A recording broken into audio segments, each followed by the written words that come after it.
Here, you're ready for your dose of reality.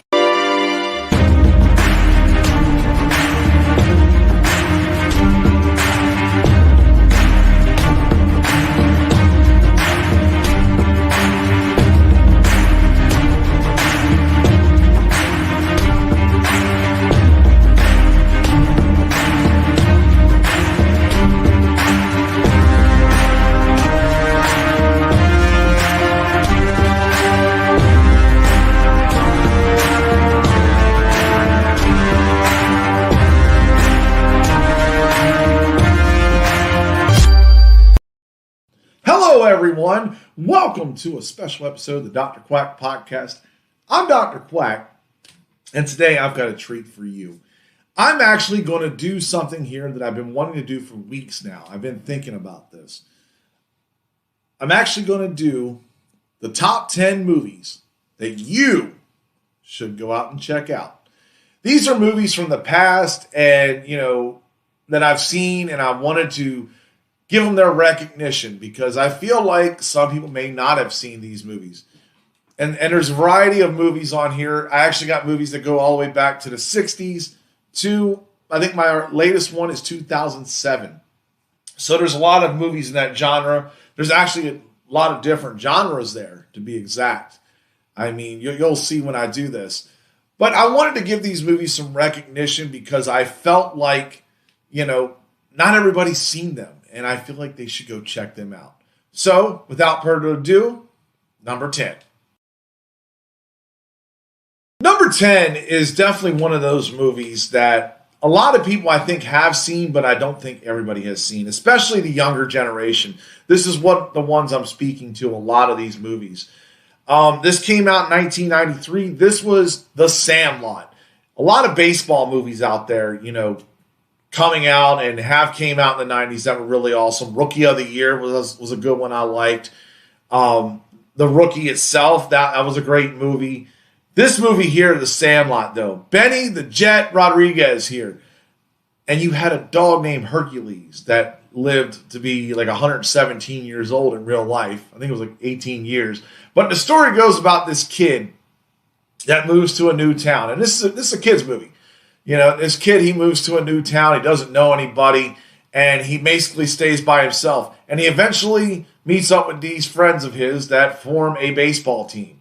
They're sitting there to practice out in the Sandlot. There's no crowds. There's no nothing. They have a scrimmage in there. This is one movie I recommend. This is really just a great movie overall. I mean, Wendy Peppercorn, that whole story there with Squints. You had, it's all about the great Bambino.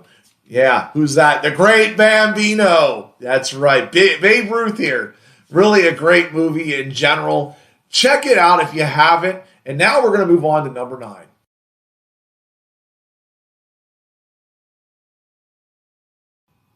Number 9 here. This is one of these movies that I feel is obscure. It's got a big cult following, and a lot of people probably around my age group have seen it. But if you're below my age group, you may or may not have seen it. And that is Maximum Overdrive. Maximum Overdrive starred Emilio Estevez. This was about a movie where aliens actually came down to the earth and started controlling everything mechanical. And they were controlling airplanes and trucks and, lawnmowers and ice cream trucks as well. Like cars, all sorts of stuff, gas station pumps. They had all sorts of madness there. And basically what happened was people were slowly dying. They get trapped at this diner, a bunch of people. It's like the last people in the world where all this is going on, because everybody's just slowly dying, one way or another. They're getting killed by hedge clippers, electric hedge clippers. They're getting killed by curling irons, which is all funny because it's all plugged in, so that means they're electrical and they're taken over. But this is definitely one of those movies that you have to see. Plus the big green 18-wheeler. That right there, with the Toys tractor trailer and having that green mask on there, it is definitely one of those things you should see. This is one of those movies that is very interesting because Emilio Estevez is always linked to The Breakfast Club, right? And that's one of his big movies. But you should really go check this out. And now we'll move on to number 8. All right, number 8. Let me tell you about this one here, because number 8 actually comes in as the newest movie that is on this list. This came out in 2007. And it's made by Tyler Perry. I'm not a huge fan of Tyler Perry. Most of his movies, I'm not very excited about. This movie, when it comes on, I still watch it. It's called Daddy's Little Girls. Daddy's Little Girls is about a man here played by Idris Elba. And he is basically trying to get his kids back from their very mean and cruel mother, who's dealing with gangs and everything. Louis Gossett Jr., one of the best actors, underrated actors from the 80s, is in this movie. He plays the man that owns this garage shop. And, if you watch this movie slowly but surely, things start working out. But there's a lot of stuff in here that makes you keep you intrigued. It's very, it keeps you right there in the screen. You're just so excited about watching it. And this is something that I totally recommend. Yeah, definitely. If you have not seen this movie, check it out. It is definitely a great favorite. And now on the number 7. So now we go from the most recent movie that's on this list to the oldest movie on this list. And this movie came out in 1966. I had to make sure on that because I got my notes right below me. 1966. And that was the Batman movie. Adam West, Burt Ward in there. Burgess Meredith, Cesar Romero.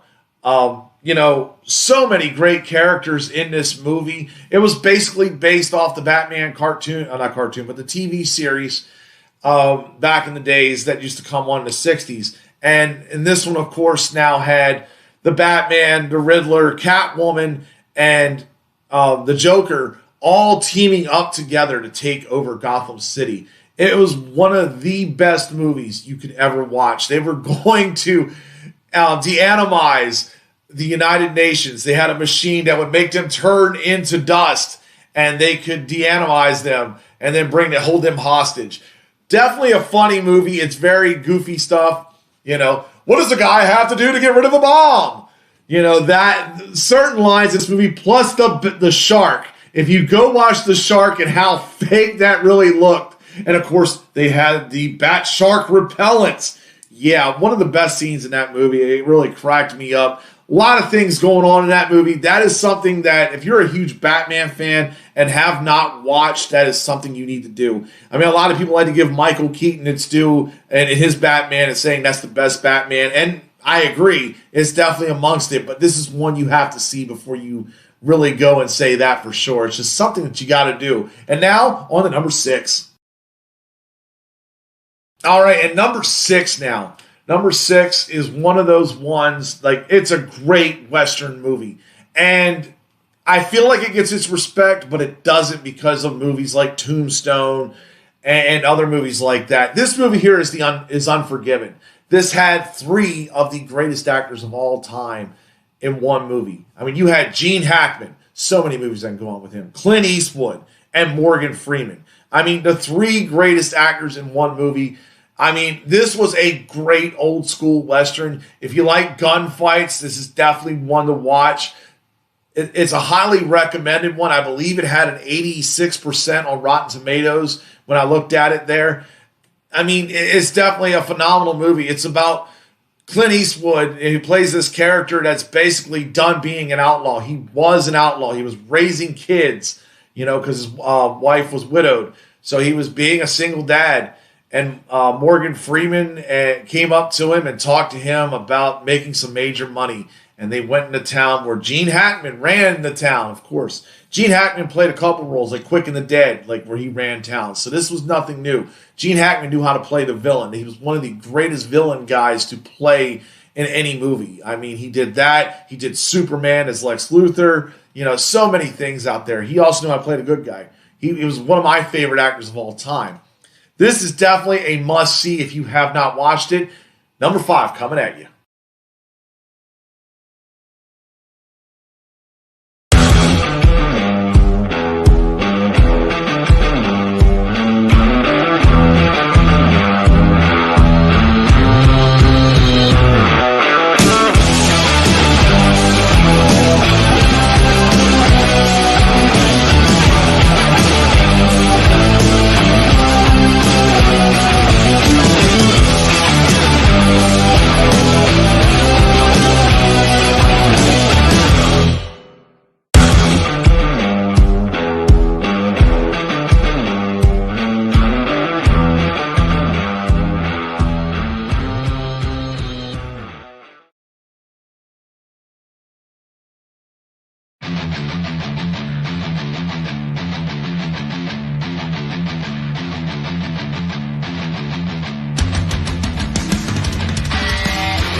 Number 5, let me tell you, number 5, and everybody who knows me knows I am a huge horror movie fan.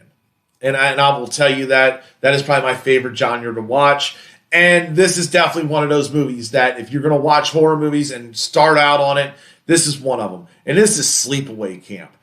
Angela! You know, yeah. Oh my God. This girl was going to summer camp with her brother.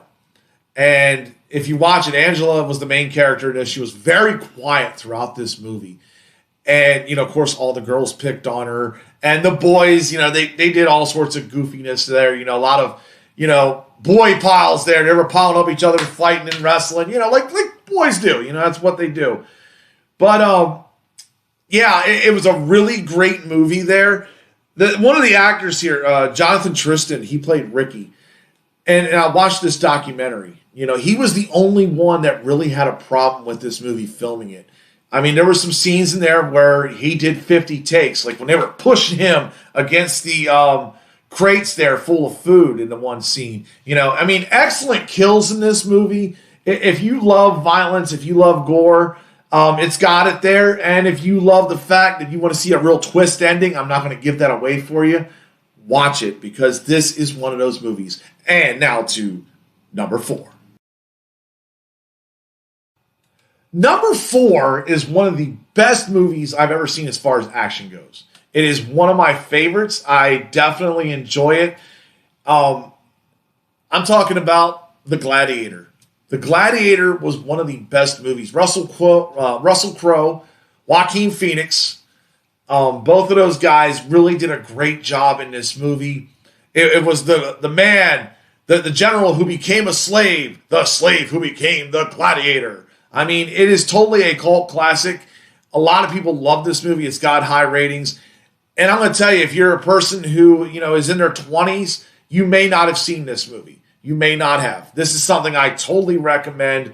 One of the best fight scenes as far as in the Coliseum, you know, fighting with the lions. That, for its time, was great digital graphics. You know, and it still holds up today pretty well. But the kills in this movie were just phenomenal. But the big thing was the story. You know, the story really just played out in this. It is a long movie. I think it's just about 2 hours, maybe slightly over 2 hours. But if you got time to watch a great movie like this, this is definitely one I recommend. And now we're moving on to number 3. Woo, man, I'm telling you, we're going down this list here. And we're at number 3 here. These are not exactly movies that I say they're the greatest or they're not the greatest. but they're movies I recommend you watch for various reasons. This movie here, though, this movie, and this was 1979. This was The Warriors. Warriors was one hell of a movie here. They came out there and they were like, Warriors, come out to play. Yeah, you know, I mean, you had Michael Beck. Michael Beck was probably the most famous person in this movie. He was known as Swan. He was the leader of the Warriors. And basically, this movie came about because you had a man that tried to bring everyone together, all the gangs in New York City together. And what happened was somebody shot him. And it started a riot and everything. And basically, someone blamed the Warriors. That's the name of the gang there, the Warriors. They blamed them. So the Warriors had to go from where they were, and they were trying to make it to Coney Island, which was their turf. In between, there's a lot of good fight scenes. There's a lot of good action scenes. Some great lines in there, you know. You've got to watch this movie. It's 2 years older than what a year older than what I am. But I got to see it here, you know, when I watched it in the early 2000s. They made a video game out of it on PS2. That's how good it was. It was a great story idea. The game was okay. But check this movie out. It is definitely something that if you love a good fight scene and some good choreographed fights, this is something to watch. Number 2 coming up.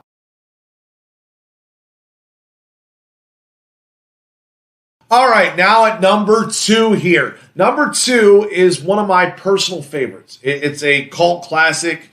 It's something that inspired Dr. Quack. It was the movie that when I saw it, it gave me a lot of ideas for the gimmick. I saw it when it was out there in 1992. I mean, it was competing with Candyman out there, and I believe Child's Play 2 was all involved in this. It was around that time frame. But, I mean, it was a great movie. It was the end of the horror genre slasher era where people started tuning out of it before Scream came along. But this movie here was very influential to me, and it had some awesome kills. And if you love cheesy, corny one-liners, you know, Larry Drake has some great one-liners in this. That's who plays Dr. Giggles. Dr. Giggles was in a psych ward, and there's a backstory on it that you need to see. But he broke out a psych ward, and he found somebody who was having heart problems, so he wanted to save their lives by killing others. Yeah, big things in there. Holly Marie Combs, that was one of her debut movies. Fairly known actress. She was really good in some stuff. She was good in this. Glenn Quinn, if you remember him from Roseanne, that was Becky's boyfriend, baby's daddy in The Connors. But yes, he was in this as well. It was a good movie. Some people said it was total garbage, and I'm not going to disagree on that. But I do believe this is one that you have to watch so you can really determine for yourself. This is a bizarre movie. It may appear stupid to you, or you may really love it. I haven't found anybody going in between. It's A or B. But now I'm going to move on to number 1.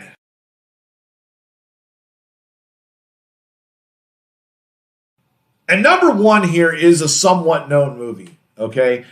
I think it gets overshadowed sometimes because, you know, and it's a mafia movie, but you've got The Godfather out there. Everybody always brings up The Godfather Part 1 and Part 2. You know, how the sequel might have been better than the original. But this movie was a one-off here. Didn't have no sequels. This was Goodfellas. Goodfellas was a great movie. You had Joe Pesci. You had Ray Liotta in there. You had Robert De Niro, Paul Sorvino in there. A lot of great actors playing in this mafia movie. And, I mean, it was definitely awesome because it was about a guy, you know, who got, as a young kid, got connected into the mob. And, you know, slowly but surely, crime took over in his life, and he was doing more and more things. Definitely, if you love, you know, good kills in a movie, then this has got some fairly good kills. There's some great action scenes in this movie, but the story really comes out strong on this. This is one I don't really want to ruin too much, but this is my number 1 movie I recommend here that you should see if you haven't seen already. Thank you for tuning into this. This was my top 10 list. I know some people are going to love it. Some people are going to hate it. Some people are going to go, why is that movie on the list? Well, it's just my opinion. I want to hear yours. Can you put it in the comments section? Tell me about some movies that I've missed. and I'll check you on the next episode of the Dr. Quack Podcast.